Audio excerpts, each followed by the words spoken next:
அனைவருக்கும் வணக்கம்.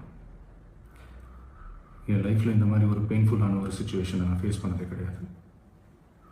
மனசு முழுக்க வலி வலி மட்டும்தான்.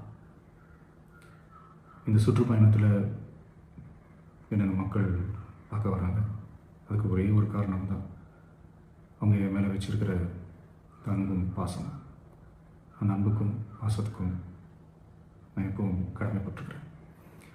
அதனால தான் இந்த சுற்றுப்பயணத்தில் மற்ற எல்லா விஷயங்களையும் தாண்டி மக்களுடைய சேஃப்டி, அதில் எந்த காம்ப்ரமைஸும் பண்ணிடக்கூடாதுன்றதுக்காக தான் அது என் மனசில் ரொம்ப ஆழமாக இருக்கும் அந்த எண்ணம்.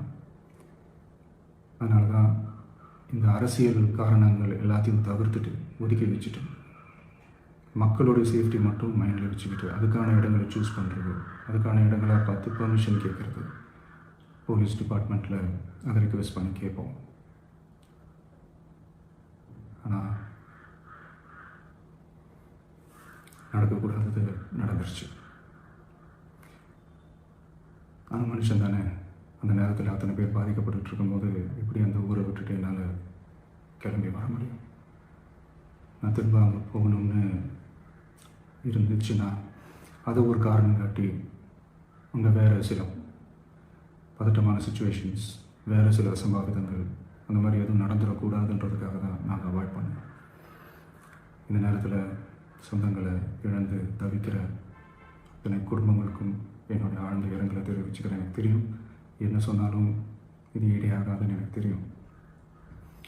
ஹாஸ்பிட்டலில் ட்ரீட் பண்ணிகிட்ருக்கிற எல்லாருமே சீக்கிரமாக க்யூர் ஆகி வரணுன்றதை இந்த நேரத்தில் நான் வேண்டிக்கிறேன். கூடிய சீக்கிரமே உங்கள் எல்லாரையும் நான் சந்திக்கிறேன். இந்த நேரத்தில் எங்களுடைய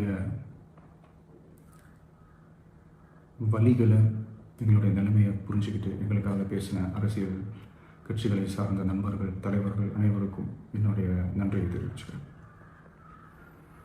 கிட்டத்தட்ட ஒரு 5 மாவட்டத்துக்கு பிரச்சாரத்துக்கு போனோம். இந்த மாதிரி எதுவுமே நடக்கல. ஆனால் கரூரில் மட்டும் ஏன் எப்படி நடக்குது? எப்படி நடக்குது? மக்களுக்கு எல்லா உண்மையும் தெரியும். மக்கள் எல்லாத்தையும் பார்த்துக்கிட்டு இருக்கிறாங்க.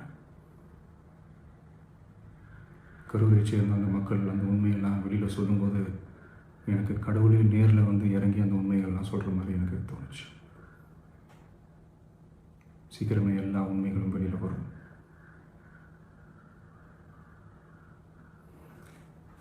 எங்களுக்கு தரப்பட்ட இடத்துல